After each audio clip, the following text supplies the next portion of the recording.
आज বানাচ্ছি viral trending Cornetto ice cream খুব সহজভাবে।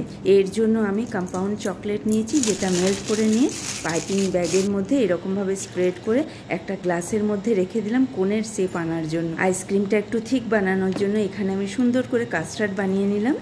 এই কাস্টার্ডটা আমি 5 মিনিটসের মতন ফ্রিজে রেখে দিচ্ছি সেট হবার জন্য।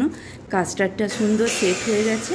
এর মধ্যে আমি 1 কাপের মতন নিয়েছি হুইপড ক্রিম, তার সঙ্গে ভ্যানিলা এসেন্স নিয়েছি আর একটু সফট চকলেট একসঙ্গে ভালো করে বিট করে নিলাম। ফ্রিজ থেকে বের করে নিয়ে এলাম চকলেটের কোনটা, দেখুন সুন্দর সেট হয়ে গেছে। এবার আমি আইসক্রিমটা ভালো করে ফিল করে নিচ্ছি। আইসক্রিমের ভেতরে আর বাইরে চকলেট বিস্কিট আর মেল্টেড চকলেট দিয়ে আমি গার্নিশ করে নিচ্ছি, খাওয়ার সময় যাতে খুব ক্রাঞ্চি লাগে। 5 to 6 আওয়ার্সের মতন আমি ভালো করে মুড়ে ফ্রিজারে রেখে দিলাম সেট হওয়ার জন্য।